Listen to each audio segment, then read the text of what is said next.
Hello everyone. Twelfth biology के model paper में हम खंड ए तक देख चुके थे और आज हम समझेंगे खंड बी। ओके,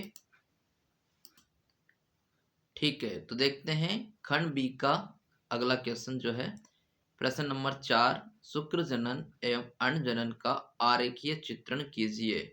आरेख के माध्यम से आपको शुक्र जनन और अंड जनन बताना है। शुक्र जनन और अंड जनन के बारे में पूछा गया है। ठीक है, तो इनका डायग्राम देखते हैं। क्या है इनका आरेख? आपकी बुक में यहाँ पे शुक्र जनन का जो डायग्राम दे रखा है वो इस प्रकार से है।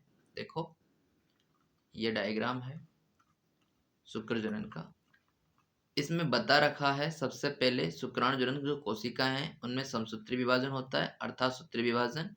उसके फलस्वरूप कई सारी द्विगुणित कोशिकाएं बनती है, तो उन्हें यहाँ पे बोलेंगे प्राथमिक शुक्राणु कोशिका। उनमें होगा प्रथम और सूत्री विभाजन, फिर उसके बाद होगा द्वितीय सूत्री विभाजन, उससे बनेंगे शुक्राणु पूर्वी और फिर बनेगा शुक्राणु। इसी को हम यहाँ पर समझते हैं। देखो, इस प्रकार से शुक्राणु का निर्माण होता है वृषण में। वृषण के अंदर होती है शुक्र जनन नलिका और शुक्र जनन नलिका में होती है शुक्राणु जनन कोशिका।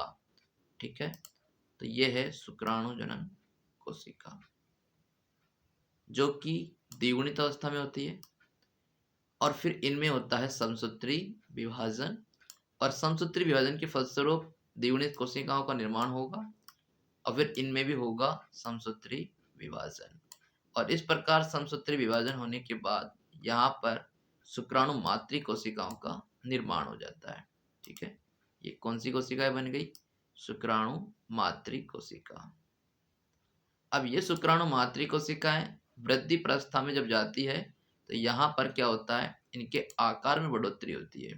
तो ये पोषण प्राप्त करके आकार में दुगनी हो जाती है और जब आकार बढ़ जाता है तो अब इसका नाम यहाँ पे हो जाएगा प्राथमिक शुक्राणु कोशिका। क्या बोलेंगे इसको? प्राथमिक शुक्राणु कोशिका। और इस प्राथमिक शुक्राणु कोशिका में अब होता है प्रथम अर्धसूत्री विभाजन। कौन सा विभाजन? प्रथम अर्धसूत्री विभाजन। तो यह अवस्था अब जो हो जाएगी वो कहलाएगी परिपक्वन प्रावस्था।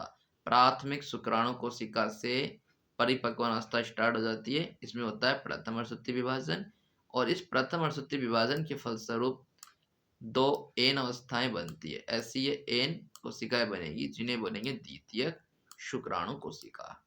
ठीक है, और इनमें होगा आगे चलकर द्वितीय अर्धसूत्री विभाजन और इसी के फलस्वरूप अब शुक्राणु पूर्वी, अर्थात इस जो एन अवस्थाएं हैं ये, इनको बोलेंगे शुक्राणु पूर्वी। तो शुक्राणु पूर्वी का निर्माण हो जाता है। तो इस प्रकार शुक्राणु पूर्वी या शुक्राणु प्रसू बन जाते हैं।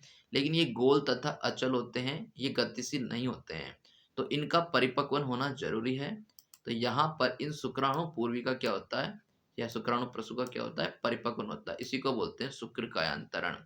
अर्थात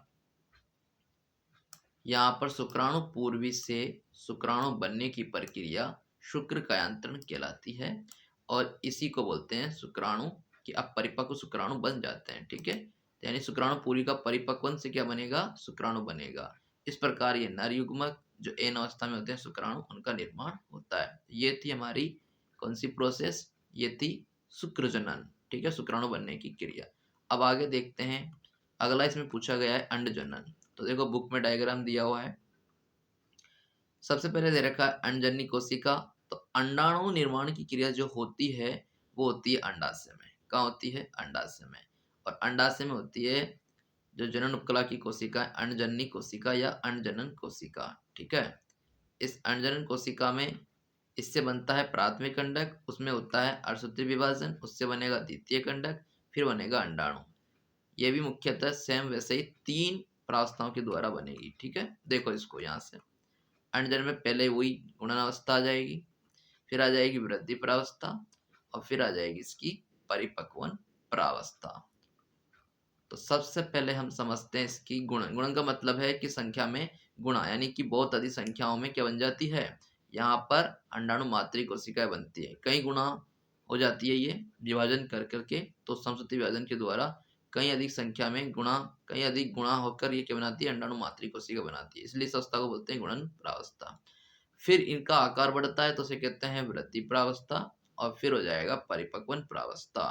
तो जब आकार बढ़ेगा तो इनमें से किसी एक यानी कि प्राथमिक अंडक जो बनेगा प्राथमिक पुटक का निर्माण करता है, तो ये प्राथमिक अंडक बनता है। तो कोई एक कोशिका इसमें से आकार बढ़ाती है। देखो गुणन प्रावस्था, सबसे पहले क्या होता है, जो अंडजनन कोशिका होती है उसमें होता है समसूत्री विभाजन, उसी से आगे चलकर ये द्विगुणित अवस्थाएं बनी है, द्विगुणित कोशिकाएं बनी, इनमें भी होगा आगे समसूत्री विभाजन, फिर वापस से क्या बनेगी, द्विगुणित कोशिका बनेगी। और इस प्रकार बहुत सारी द्विगुणित अवस्था की ये जो कोशिकाएं हैं इन्हें बोलते हैं अंडाणु मातृ कोशिकाएं, या इसका एक नाम और हो जाएगा ऊगोनिया। क्या हो जाएगा, ऊगोनिया। अब ये ऊगोनिया क्या करती है, आगे चलकर पोषण प्राप्त करके अपना आकार बढ़ाती है। ठीक है, इसी से बनता है प्राथमिक अंडक। और ये प्राथमिक अंडक, इसमें होता है प्रथम अर्धसूत्री विभाजन, उससे बनेगा द्वितीयक अंडक। देखो प्रथम जो प्राथमिक अंडक है इसमें हुआ प्रथम अर्धसूत्री विभाजन, इससे बना द्वितीयक अंडक, और साथ में एक बनता है ध्रुवीय काय। इस ध्रुवीय काय को हम बोलते हैं प्रथम ध्रुवीय काय। उसके बाद इस द्वितीयक अंडक में फिर होता है द्वितीयक अर्धसूत्री विभाजन। द्वितीयक अर्धसूत्री विभाजन हुआ और उसके फलस्वरूप द्वितीयक अर्धसूत्री विभाजन के फलस्वरूप बनता है अंडाणु। क्या बनता है, अंडाणु, और साथ में एक द्वितीयक ध्रुवीय भी बनता है। ठीक है, तो इस प्रकार से ये अंडाणु का निर्माण होता है। तो यहाँ पर ये अंडाणु यानी मादा युग्मक का विकास या मादा युग्मक का निर्माण हुआ। उम्मीद करता हूँ कि आपको यह शुक्रजनन और अंडजनन की जो है आरेख क्लियर हुआ होगा। वीडियो लंबी ना हो इसलिए जो प्रत्येक प्रश्न है उनकी सेपरेट वीडियो बनाई जाएगी। तो इस वीडियो में इतना ही, मिलते हैं अगली वीडियो में, तब तक के लिए धन्यवाद।